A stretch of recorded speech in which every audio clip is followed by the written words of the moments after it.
Hi, I'm Shannen Tune with Shuman Farms Real Sweet Vidalia Onion. Today we're going to be making some Vidalia onion jam.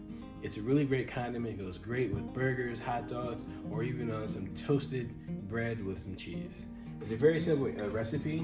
What we have here in our pan, we have some caramelized onions that we've already seasoned with some salt and pepper.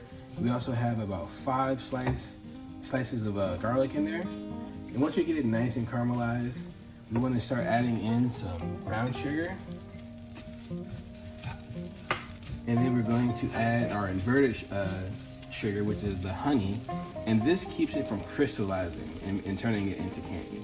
So about a tablespoon and a half here. And all you want to do is just make sure all the sugar caramelizes, coats all the onions, but you want to make sure not to burn it. So I have the heat on medium, so the fire is a medium fire, right there.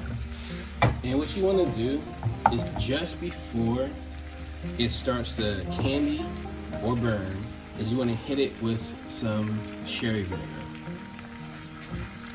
So the sherry vinegar serves 2 purposes. 1, it stops the sugars from burning, and then 2, it gives it a really good sharpness, some acidity. Otherwise, this would be too sweet. For this recipe, it's all about contrast. Right? So you want to cook this down till it's almost dry.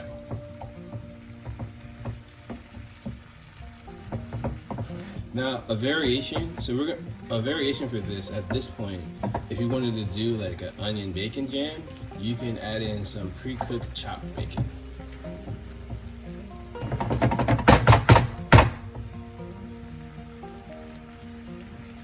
So it's almost dry. I'm gonna give it about another minute as it continues to cook down. What I have right here are some sliced tomatoes. What I did here was I took a whole tomato, I quartered it, and I kind of gutted the inside so I could just left with these thin strips. We did this because we wanted the flavor and texture of tomatoes, but for this jam, you want it to be very dry, almost like a chutney, and the insides with the seeds and the flesh release too much water and it becomes mush. So now you can see the jam is almost dry. We can add the tomatoes now. So this is 2 vine ripe tomatoes. You want the mixture to be like 50-50. So now once you're at this stage, you're just gonna let it cook. You're gonna let it cook for maybe 5 more minutes till all the water releases from the tomatoes. And then it's dry. Once again, you're looking for that jam consistency. It's really important that you cook out all the liquid in the tomatoes, because if you don't, it'll be too acidic. Cooking out the water also reduces the acidity from the tomatoes, and it kind of just flows together with this. So while that's cooking, we can jump to our finished product. This is what your jam should look like right here.